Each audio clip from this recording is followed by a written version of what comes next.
The champagne was cheap, the kind that leaves a metallic tang on the back of your tongue and a dull throb behind your eyes before the sun even sets.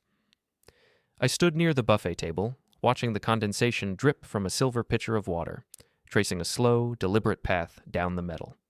Around me, the wedding reception for my cousin was a blur of beige linen and forced laughter. It was the kind of suburban Connecticut gathering where the air feels heavy with unspoken tallies of who owes whom and who is currently winning the invisible race of life. I am a construction estimator. My entire existence is built on the precision of margins, the cold reality of material costs, and the understanding that if a foundation is off by half an inch, the roof will eventually groan. I notice things. I notice the way a floorboard gives, the way a joint is taped, and the way people mask their intentions behind a smile that doesn't reach their eyes. "You're looking particularly stationary, Calvin," my mother said, appearing at my elbow. She wasn't looking at me, she was scanning the room, her eyes sharp and calculating. She adjusted the strand of pearls at her neck. Real pearls, bought with the inheritance my father had managed not to lose in the 90s. "You should be circulating. Naomi is already at the bar, talking to the partners from the firm. She looks radiant." "She is radiant," I replied. I watched Naomi across the room. She was wearing a dress the color of sea glass, her posture perfect, as she listened to a man in an expensive suit. She was a speech therapist, a woman who spent her days helping people find their voices. I often wondered if she realized how much I used mine just to fill the silence she left behind. "She's too good for you, dear," my mother said. She said it with a light, airy laugh, the kind people use when they want to deliver a blow without leaving a bruise. "We all know it. Even the caterers probably know it. You're the anchor, Calvin, solid, heavy, and mostly underwater." I didn't blink. I've spent 38 years becoming the man who doesn't blink. "Anchors keep things from drifting away, Mom. That's their job." "And they're very good at staying in the mud," she added, patting my arm before drifting toward a group of women in floral prints. I reached for a glass of water, my hand steady. It wasn't the comment that stung. It was the practiced ease of it. It was the way the family hierarchy was maintained through these tiny, incremental shavings of my dignity. I was the reliable one. I was the one who signed the guarantees, who checked the fine print, and who sat through the long dinners without making a scene. "Don't take it personally, Cal. She's just tipsy." My brother, Elliot, leaned against the pillar next to me. He was 6 years younger, dressed in a suit that cost more than my first truck, a suit I happened to know he hadn't paid for. He smelled of expensive cologne and the faint, sweet scent of a vape pen. He was the golden boy of the family, a man who worked in nightlife promotions, a vague title that seemed to involve a lot of bottle service and very little actual labor. "I don't take anything personally, Elliot," I said. "It's a waste of energy." Elliot smirked, a slow, oily expression that made my skin itch. He looked over at Naomi, then back at me. He leaned in closer, his voice a conspiratorial whisper that cut through the noise of the DJ playing a sterilized version of a pop song. "Just wait," he said. "Wait for what?" "Everything," he replied, his smirk widening. "The world moves fast, big brother. Some people are built for the fast lane, and some people are just the pavement everyone else drives on. You've been great pavement. Truly." A group of his friends, younger men with aggressive haircuts and restless hands, walked by and signaled to him. Elliot gave me a final, mocking pat on the shoulder. As he turned to join them, he looked back over his shoulder and caught the eye of a few people at the nearest table. He murmured something I couldn't hear, and a ripple of laughter broke out. They weren't laughing with me. They were laughing at the silent man by the water pitcher. I watched him go. I watched the way he moved through the room, high-fiving uncles and kissing aunts, the undisputed prince of a kingdom built on air. I looked back at Naomi. She was laughing now, a genuine bright sound, but she wasn't looking at me. She was looking at the door where Elliot had just stepped out for a cigarette. The logic of the room began to shift in my mind. In my job, when you see a crack in the drywall, you don't just patch it. You look for the leak. You look for the shifting soil. You look for the reason the structure is failing. I began to replay the last 6 months, Elliot's sudden influx of cash, the way my parents had stopped asking me for bridge loans and started talking about diversified interests, the way Naomi had been quieter lately, her eyes lingering on her phone longer than usual. I had assumed it was the stress of her new clinic. I had assumed my family's snide remarks were just the usual friction of people who have known each other too long. But Elliot's "just wait" wasn't a taunt. It was an admission. I left the pitcher and walked toward the glass doors leading to the veranda. The evening air was cooling, the humidity of the afternoon giving way to a crisp New England chill. I stood in the shadows, away from the yellow glow of the lanterns. Below me, in the parking lot, I saw Elliot. He was leaning against the hood of a black SUV that I recognized. It belonged to the property manager of the medical complex where Naomi was opening her clinic. They were talking intensely. Elliot handed him an envelope, not a small one. It was thick, heavy with the weight of something substantial. The property manager nodded, tucked the envelope into his jacket, and walked away. Elliot stayed there, lighting a cigarette, looking up at the moon with the satisfied expression of a man who had just finished a difficult task. I felt a strange, cold clarity wash over me. It wasn't anger, not yet. It was the feeling of a calculation finally balancing.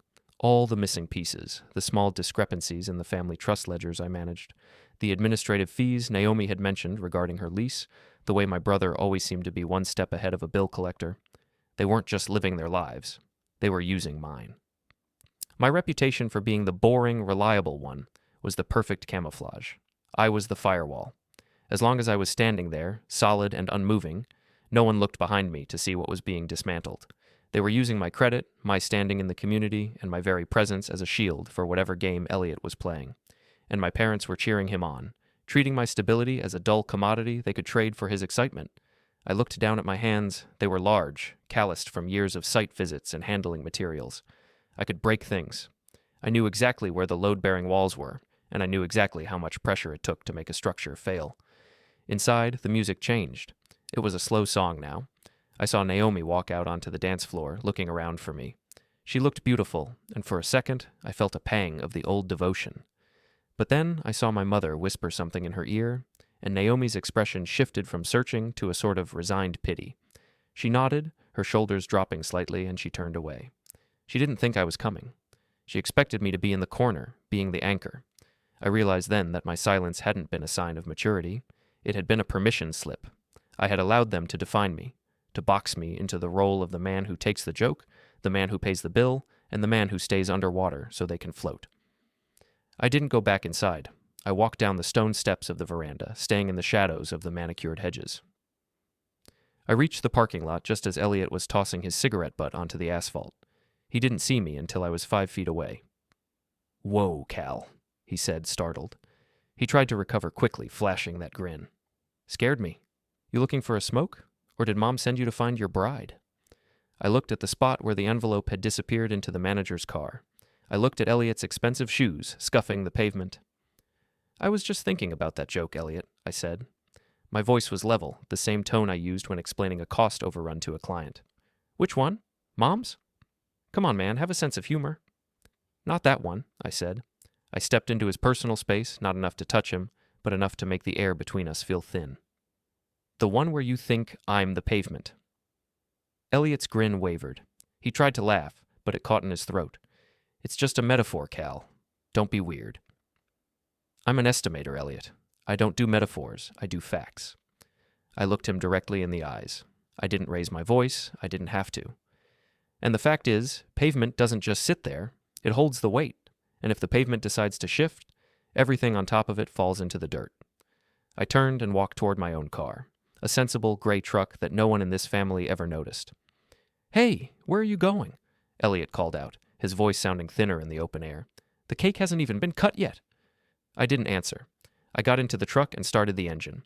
I looked at the wedding reception in the rearview mirror, the glowing windows, the silhouettes of my family dancing, the illusion of a perfect, cohesive unit. The joke was over. I had spent years being the foundation they built their lies upon. Now I was going to see how well they could fly without any ground beneath their feet.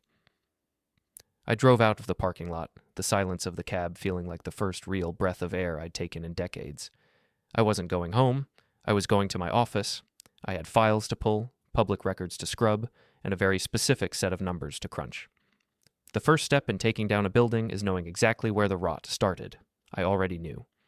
It started with a laugh at a wedding. It would end with a silence they wouldn't know how to fill.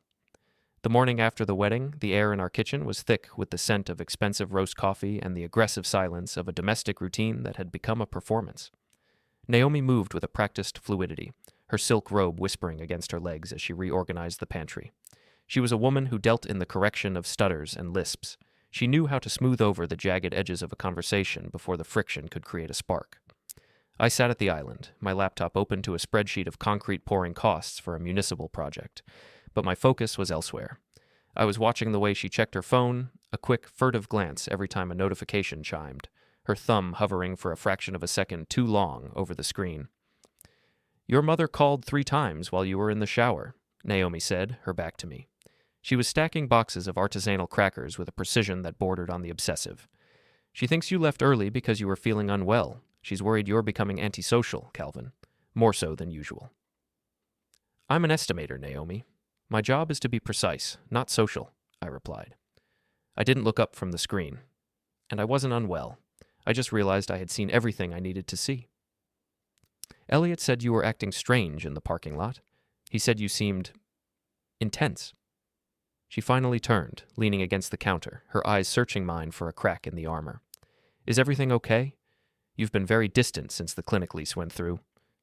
"Everything is exactly as it should be," I said, closing the laptop with a soft click. "The clinic is a big step. I'm just making sure the numbers hold up under the weight of it." I left for work 20 minutes early. I didn't go to the office. Instead, I drove to a municipal building 3 towns over, a gray, brutalist structure that housed the county records. Being a construction estimator involves navigating the labyrinth of public filings, permits, liens, land transfers, and corporate registrations. I knew the clerks, the smell of old paper, and the humming of the digital archives. I knew how to find what people thought they had buried under layers of LLCs and shell names. I spent 4 hours in a windowless room, the blue light of the monitor reflecting in my glasses. I started with Elliot's promotion company, Apex Nights. It was a hollow shell, a facade of neon logos and social media followers. But when I traced the secondary filings, I found the anchors. Every equipment lease, every liquor license application, and every venue insurance policy was backed by a secondary guarantor. The signature on the digital PDFs wasn't Elliot's frantic scrawl. It was a clean, digitized version of my own. I sat back, the plastic chair creaking under my weight. He hadn't just used my name, he had used a power of attorney I had signed years ago when I helped my parents settle my grandfather's estate. I had trusted them to use it for the family trust.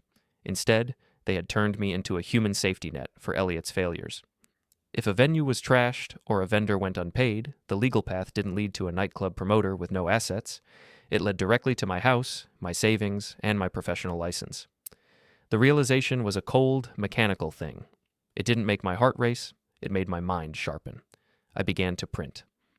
Over the next few days, the coincidences began to stack like poorly laid bricks. I saw Elliot everywhere.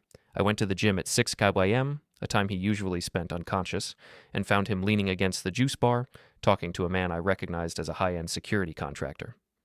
Elliot didn't see me at first, but when he didn't look guilty. He looked proprietary. He gave me a wave that felt like a claim, a gesture of ownership.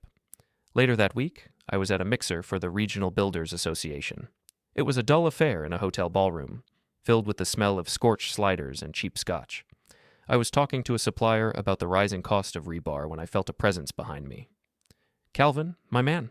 Always talking shop," Elliot said, sliding into the conversation. He was wearing a slim-fit navy suit, his hair perfectly coiffed. He placed a hand on my shoulder, his fingers digging in just enough to be felt. "You know, I was just telling the guys over at the city planning office that my brother is the smartest guy in the room. If he says a project is solid, it's solid. Right, Cal?" The supplier looked at me with a new level of interest. "I didn't know you were involved in the nightlife expansion downtown, Calvin. That's a big move." "I'm not," I said. Elliot laughed, a loud barking sound that drew eyes. "He's so modest. He's the silent partner, the brains. I'm just the face." I looked at him, and for the first time, I didn't look away. I didn't swallow the irritation. I watched the way his pupils dilated, the way he adjusted his cuffs when he was lying. He wasn't just using my credit. He was selling my integrity to people who wouldn't hesitate to tear it apart if things went sideways. He was using me as collateral for a life he couldn't afford. The pressure began to build, not in a chaotic explosion, but in a controlled, atmospheric way. I began to track him. I didn't use a private investigator. I used the skills I had. I checked the building permits for the downtown venues he frequented. I looked at the property taxes for the house my parents lived in, finding a recent maintenance lien that had been paid off by an account tied to Naomi's new clinic. The circle was closing. My wife, my brother, my parents, they were all tied together in a web of financial interdependence that relied entirely on my ignorance. I was the only one in the room who wasn't in on the secret, yet I was the only one who would be left holding the bill when the lights went out. The first action beat, as I thought of it, happened on a Tuesday. I had followed Elliot to a parking garage near the waterfront. He was meeting the same property manager from the wedding. I waited until the manager drove away before pulling my truck around the corner, blocking the exit ramp where Elliot's sleek European sedan was idling. I got out of the truck and walked to his window. He lowered the glass, his expression shifting from annoyance to a forced, shaky confidence. "Cal, what are you doing? You're blocking the way, man." "I was thinking about the concept of risk, Elliot," I said. I leaned my elbows on his doorframe, peering into the interior of the car. It smelled of leather and arrogance. "In construction, if you ignore the risk of a site, the whole thing collapses. You've been ignoring a lot of risk lately." "I don't know what you're talking about." He tried to put the car in reverse, but I didn't move. I reached in and turned off his ignition, taking the key before he could react. The silence that followed was heavy. "I found the guarantees, Elliot. I found the power of attorney filings." He didn't flinch. Instead, he leaned back in his seat and let out a long, slow sigh. "Look, Cal, it's a family thing. We're all in this together. Mom and Dad said you wouldn't mind. You've got the stability, you've got the clean record. We're just leveraging what you're not using. It's for everyone, even Naomi. Her clinic wouldn't have that lease without your name on the paper." "My name is mine, Elliot. It's not a public utility." "Don't be so dramatic," he said, reaching for the keys. I held them just out of his reach. "Nobody's getting hurt. It's just paperwork. You're the big brother. You're supposed to protect us. That's your role." "My role is changing," I said. I dropped the keys into his lap. They clattered against his belt buckle. "I'm not the pavement anymore. I'm the inspector, and I've found some significant structural flaws." I walked back to my truck and moved it, allowing him to pass. He sped out of the garage, his tires screeching against the concrete, the sound echoing through the empty levels like a warning. That evening, I went to a bar near the construction sites where I worked. It was a place for people who actually built things, men with dust in their pores and scars on their knuckles. I sat in a booth in the back, away from the neon and the noise. A contractor I had known for a decade, a man named Miller, came over and slid into the opposite seat. "Heard your name today, Calvin," Miller said, taking a sip of a dark beer. "At the zoning board. Some guy named Elliot was pitching a renovation for a club on 4th. He said you were the one who vetted the structural reports. Said you gave it the green light." "I haven't seen a report for 4th Street in 3 years," I said. Miller frowned. "Then you've got a problem, because that building is a wreck. The joists are rotting and the foundation is shifting. If someone signs off on that and it fails, the inspector doesn't just lose his job, he loses everything." "I know," I said. "People are starting to ask questions, Cal. They know you're a straight shooter, but they see your brother throwing around your name like a currency. It makes you look compromised." I looked at the condensation on my glass. Compromised. It was a word that meant the integrity of a system had been breached. Once a system is compromised, you can't just patch it. You have to isolate the infection and remove it. I thanked Miller and left. On the drive home, the sarcastic inner commentary that had been my constant companion for years finally went quiet. It was replaced by a cold, analytical focus. I wasn't just an observer anymore. I was an actor. When I walked through the front door, the house was dark except for a single lamp in the living room. Naomi was sitting on the sofa, her laptop open, the glow reflecting in her eyes. She looked up as I entered, her expression unreadable. "Your brother called," she said. Her voice was flat, devoid of its usual professional warmth. "He said you were acting aggressive. He said you were threatening him." "I wasn't threatening him, Naomi. I was informing him." "Informing him of what?" "That the foundation is cracked," I said. I walked past her toward the stairs, not stopping to see her reaction. "And that when a house starts to lean, you have to decide which side you're standing on." I went into my home office and locked the door. I didn't turn on the lights. I sat in the darkness, listening to the house settle, the wood creaking as it adjusted to the cooling night. I had spent my life being the person who made sure everything stayed upright. Now I was going to be the person who watched it fall, and I was going to make sure that when the collapse happened, I was the only one left standing in the clearing. In my line of work, you learn that paper trails are far more honest than people. A ledger doesn't have a tone of voice. A civil complaint doesn't try to gaslight you with memories of childhood loyalty. It simply exists, a cold record of a moment when someone failed to meet an obligation. After the encounter in the parking garage, I stopped looking for excuses and started looking for filings. I spent my lunch hours in the back corners of the public library or hunched over the terminal at the county clerk's office, moving through the digital architecture of my family's deception. The complexity of the web was impressive in a structural sense. Elliot had created a series of LLCs, names like EB Management and Northern Hospitality Group. that seemed independent but were all tethered to a central family trust. My name appeared on the trust documents as a secondary trustee, a position I had accepted years ago under the guise of helping my parents manage their retirement. I found civil complaints from vendors who hadn't been paid for sound systems, interior lighting, and high-end upholstery. In every case, the defense mentioned a guarantor of record. That was me.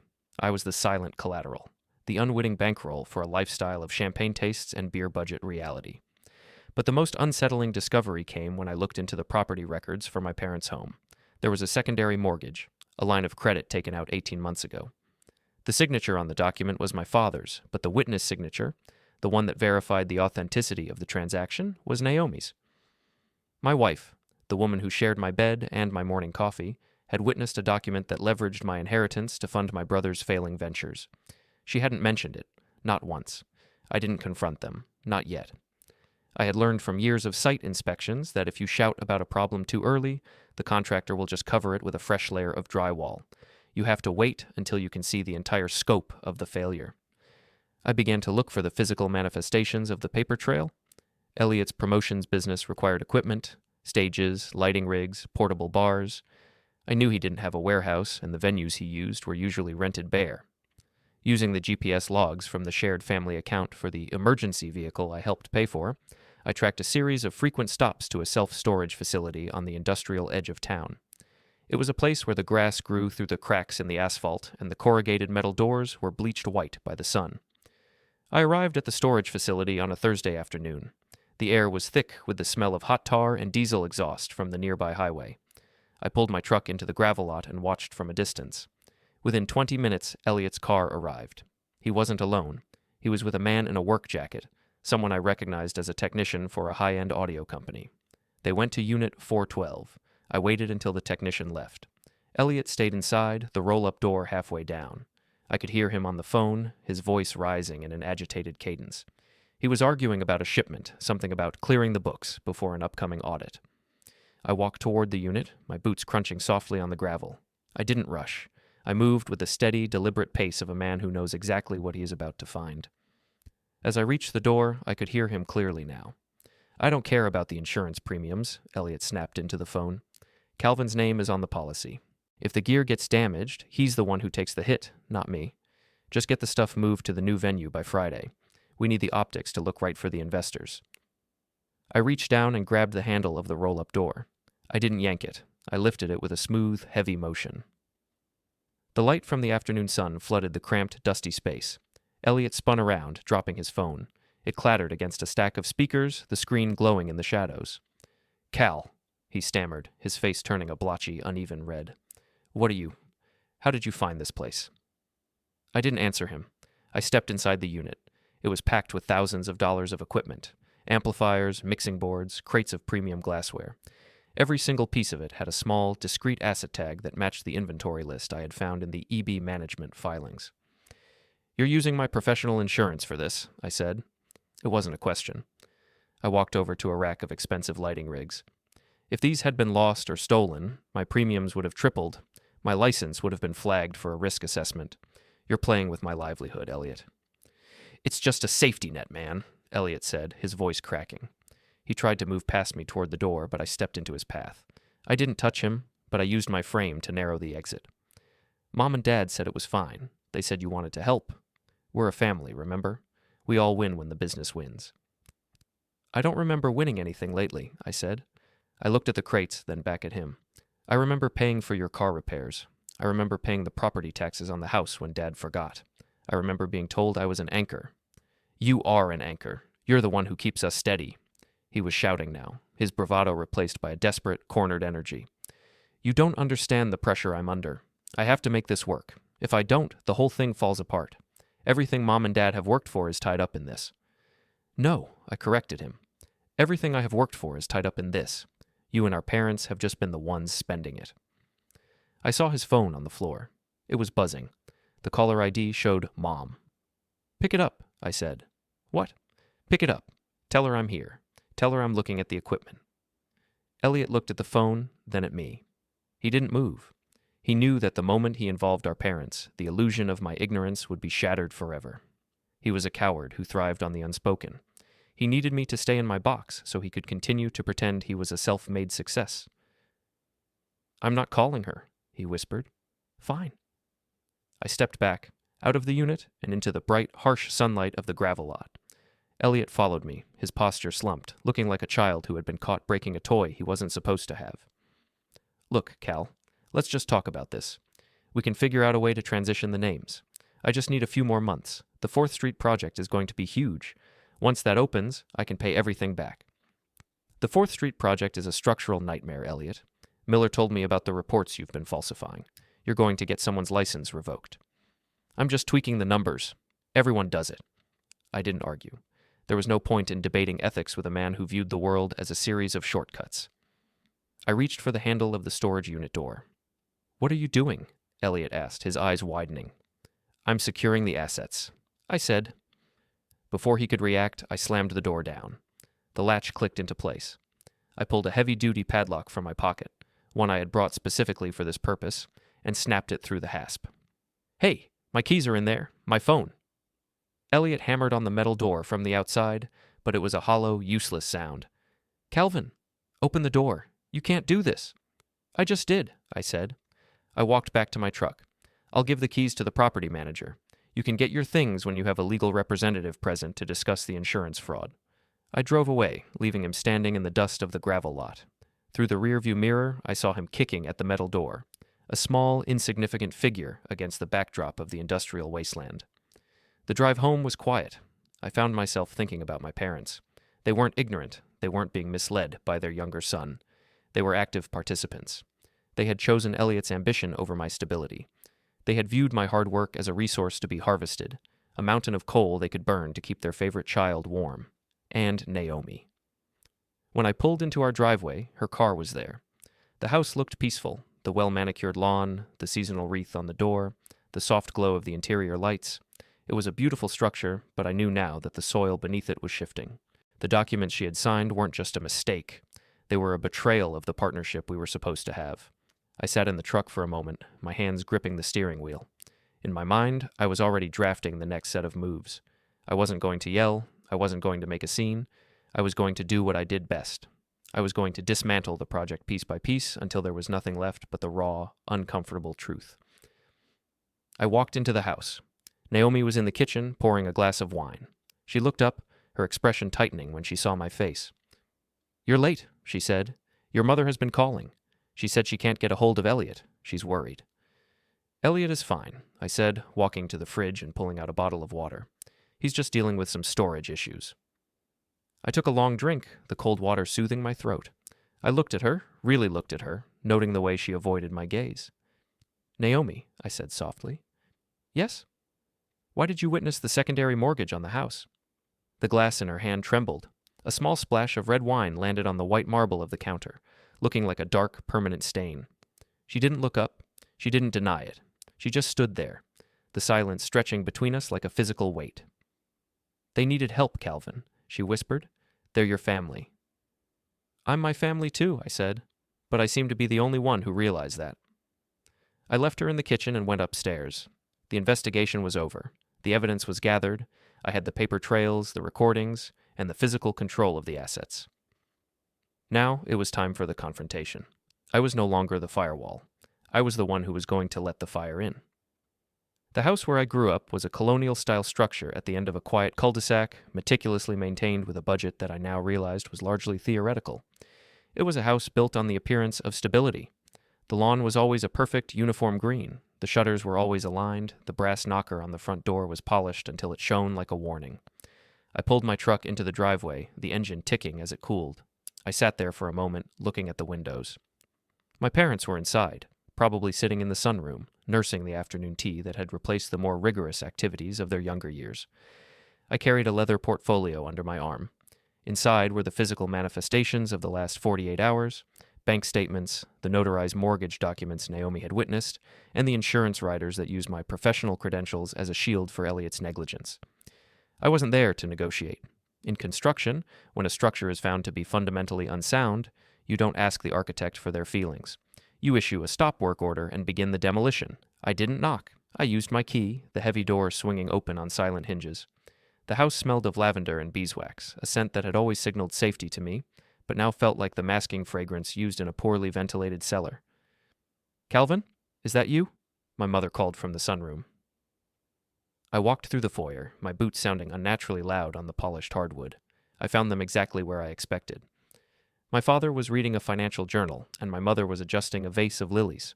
They looked up as I entered, their expressions transitioning from mild surprise to a practiced paternal warmth that didn't reach their eyes. "You're just in time," my father said, gesturing to an empty chair. "We were just discussing the expansion for Naomi's clinic. It's a wonderful opportunity for the family portfolio." "The family portfolio doesn't exist," I said, standing by the door. I didn't sit down. I placed the portfolio on the glass-topped table, the sound sharp and final. "What exists is a collection of debts and liabilities that have been systematically pinned to my name." My mother's hand froze on a lily stem. "Calvin, don't be dramatic. We've always shared our resources. It's the way we've stayed ahead." "You haven't stayed ahead," I said, opening the portfolio. I slid the first document across the table, the mortgage. "You've stayed afloat by eroding my equity. This is my inheritance, and you've used it as a line of credit for Elliot's clubs. And you had my wife witness it, so I wouldn't find out." My father didn't look at the paper. He looked at me, his face hardening into the stern mask he used whenever his authority was questioned. "We did what was necessary to protect the legacy. Elliot has vision, Calvin. He just needs a bit of a runway. You've always been the stable one. You can handle the weight. It's your role." "My role," I repeated. The word felt like grit in my mouth. I realized something today while I was looking through the insurance filings for the 4th Street project. I wasn't just the bank. I was the firewall. I stepped closer to the table, leaning down until I was at eye level with my father. "You used my reputation as a senior estimator to guarantee projects that were never going to pass a legitimate inspection. You used my name to reassure investors that the foundations were solid when you knew they were rotting. If those buildings fail, I'm the one who goes to a hearing. I'm the one who loses my career, while you and Elliot move on to the next vision." The silence that followed was heavy, the kind of silence that precedes a structural collapse. My mother stood up, her face pale. "We would never let that happen, dear. We were going to fix it once the new venue opened. It was just a temporary measure?" "There is no temporary measure for fraud," I said. The front door opened and slammed shut. We heard the frantic pace of footsteps before Elliot burst into the room. He looked disheveled, his expensive shirt wrinkled, his hair a mess. He stopped when he saw me, his eyes darting between me and the documents on the table. "He locked the unit," Elliot shouted, pointing a trembling finger at me. "He locked me out of the equipment, Dad. I have a delivery scheduled for tonight. If those rigs aren't on site, the whole deal falls through."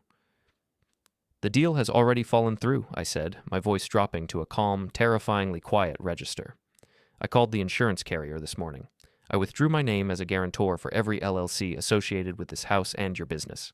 The policies are void as of noon today." Elliot's jaw dropped. You can't do that. That's sabotage." "No, that's an audit," I said. I walked over to the sunroom exit, blocking the path to the rest of the house. I wasn't shouting. I was moving with a mathematical precision that seemed to unnerve them more than rage ever could. I reached out and picked up a framed photograph from the sideboard, a picture of the 4 of us on a boat 10 years ago, all of us smiling into the sun. I looked at it for a second, then let it slide through my fingers.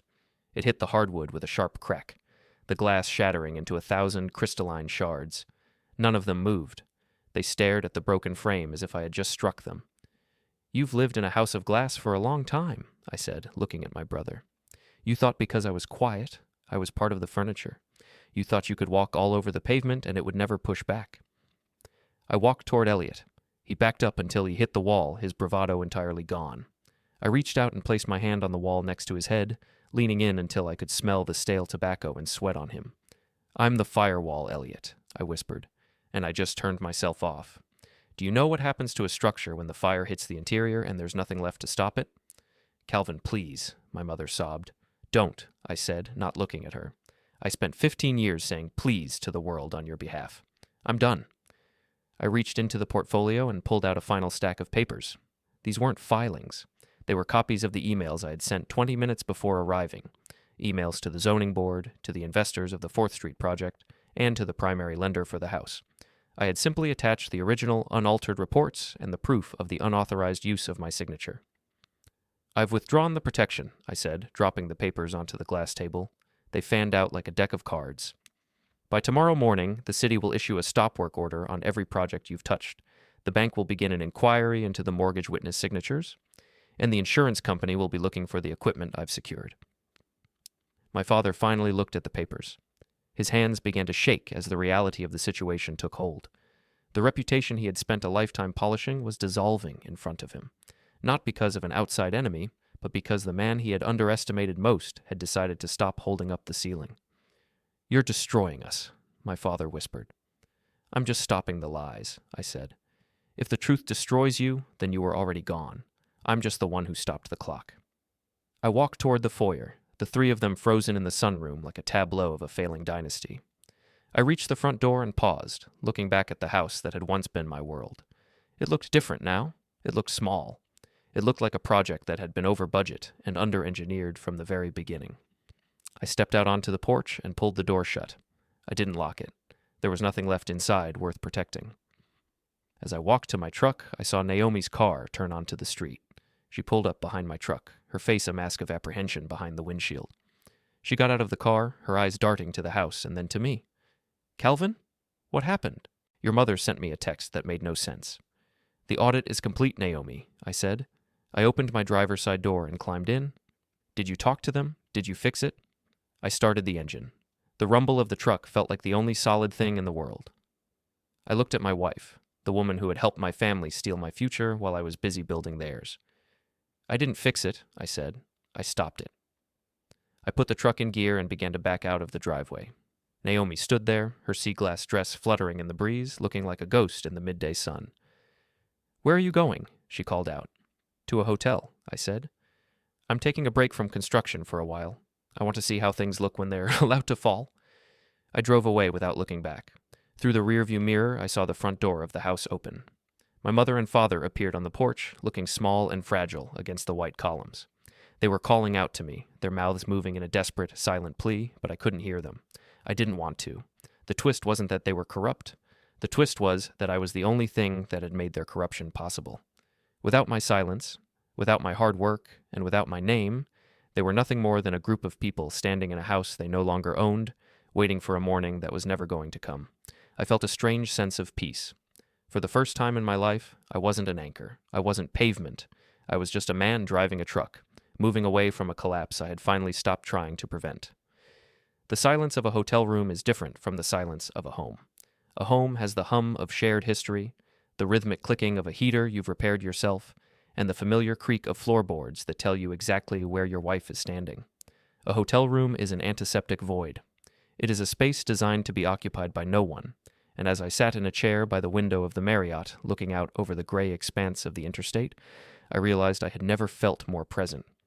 I had turned my phone to silent, but the vibration was a constant insect-like buzzing on the nightstand. I didn't need to look at the screen to know the inventory of the calls.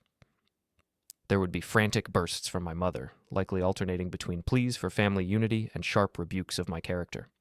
There would be the heavy, rhythmic attempts from my father, the calls of a man who still believed he could negotiate a settlement with a reality that had already foreclosed on him. And then there was Elliot, a flurry of digital panic. In the world of construction, we talk about the domino effect of a structural failure. It starts with a single point of compromise, a faulty weld or a miscalculated load, and then the laws of physics take over. You don't have to push the building down, you just have to remove the support that shouldn't have been there in the first place. By 3 o'clock that afternoon, the first dominoes had hit the floor. I opened my laptop and logged into the regional planning portal. The 4th Street project, Elliot's Vision, was flagged with a bright red status icon. Stop work order issued. The city inspectors hadn't wasted any time once they received the unredacted soil reports and the evidence of the forged signatures on the environmental impact statements. Without the insurance I had withdrawn, the site was a legal liability that no contractor would touch. I checked the news on a local business forum. There was already talk of a major nightlife developer facing an inquiry. The reputation Elliot had spent years building on a foundation of my credibility was evaporating in real time. He wasn't the golden boy anymore. He was a risk. In the close-knit world of New England development, once you are labeled a risk, you are effectively invisible. The calls from Naomi were the only ones that made me pause. I saw her name flash on the screen, 127 missed calls in a single afternoon. She wasn't just calling to argue, she was calling because the clinic, her dream of independence, was tied to the same sinking ship.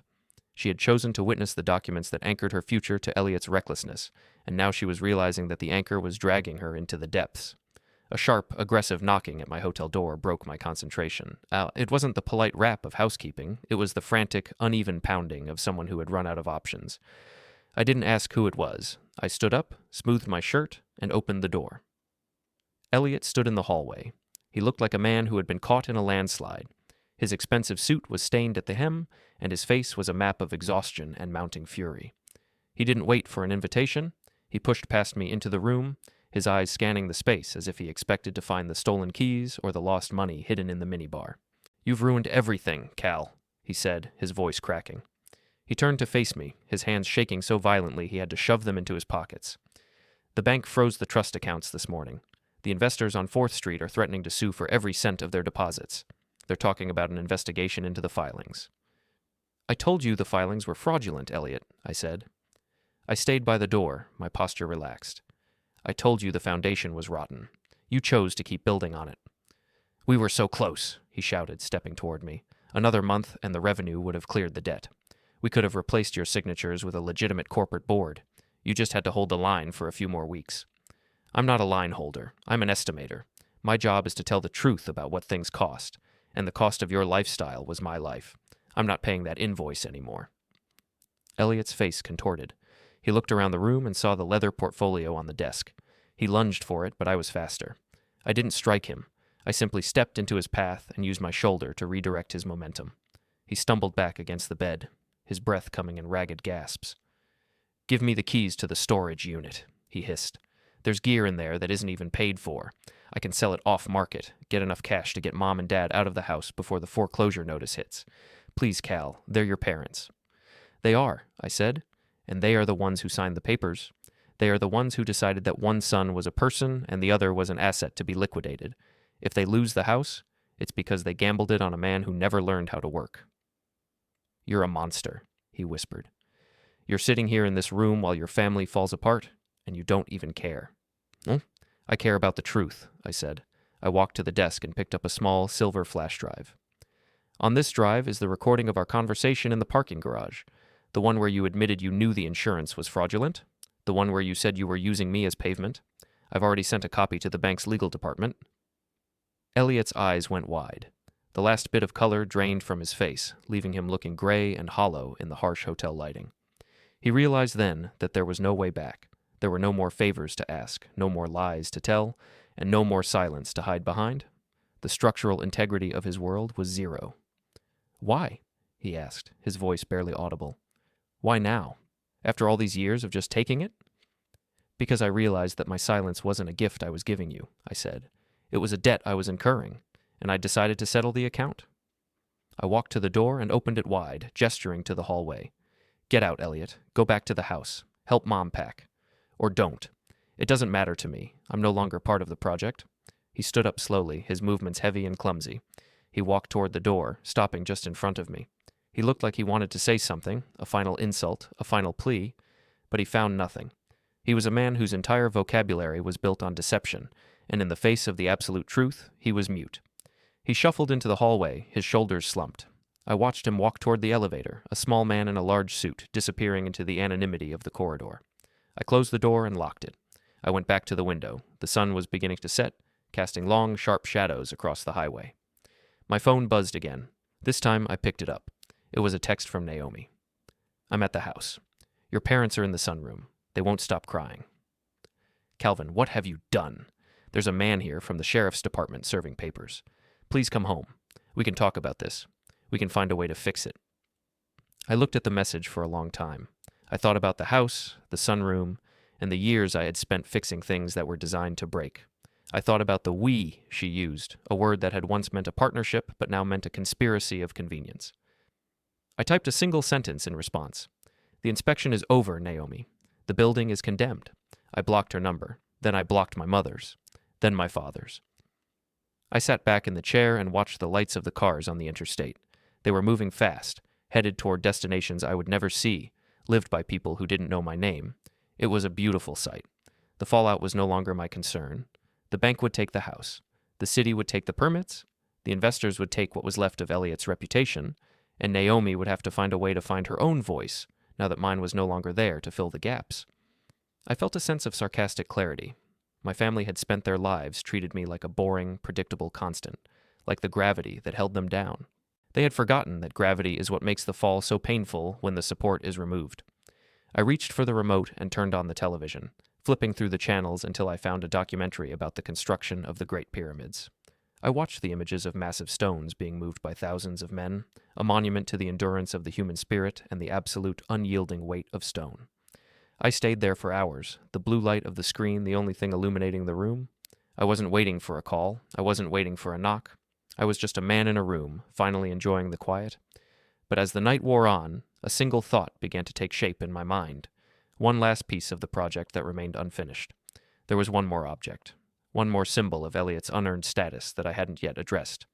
It was the thing he valued most, the thing that represented his final link to the world he had tried to steal. I knew where he had hidden it, and I knew exactly how to dismantle it. The final evening was a lesson in atmospheric contrast. The city was hosting its annual Visionaries Gala, an event that Elliot had spent a year engineering as his formal arrival into the upper tier of regional influence. It was held in a renovated warehouse district, a space of exposed brick and industrial steel that I had personally inspected for structural integrity 18 months prior.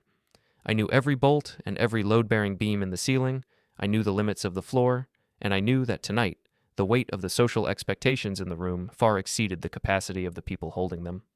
I arrived late. I didn't wear a tuxedo. I wore the same charcoal suit I used for city council meetings. I wasn't there to blend in. I was there as the physical reminder of the reality that was currently dissolving beneath their feet. The room was a sea of shimmering silk and sharp wool. Waiters moved through the crowd with silver trays of hors d'oeuvres that looked more like architecture than food. At the center of the room, standing on a slightly raised platform near a model of the 4th Street project, were my parents and Elliot. They were surrounded by a small group of investors and local politicians. From a distance, they looked like the picture of success. But as I moved closer, the cracks became visible. My mother's smile was too tight, her eyes darting toward the entrance every time the door opened. My father was clutching a glass of water with a white-knuckled grip, his shoulders hunched as if expecting a blow from above. And Elliot.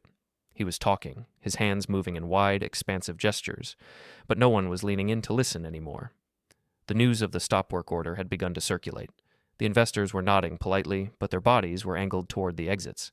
They were sharks who had caught the scent of a failing ship. I walked directly toward the platform. The crowd parted instinctively, sensing the change in the room's pressure. When Elliot saw me, his speech faltered. His face didn't turn red this time. It went a dull, chalky gray. "Calvin," my mother whispered as I reached them. She reached out a hand, but I didn't take it. "Please, not here. We can talk in the morning. We can settle everything." "The morning is a luxury you no longer have," I said. I looked at the investors, men who had put their faith in my name because Elliot had told them I was the one holding the tape measure. "Gentlemen, I trust you've received the updated reports I sent to your offices this afternoon." The men exchanged glances.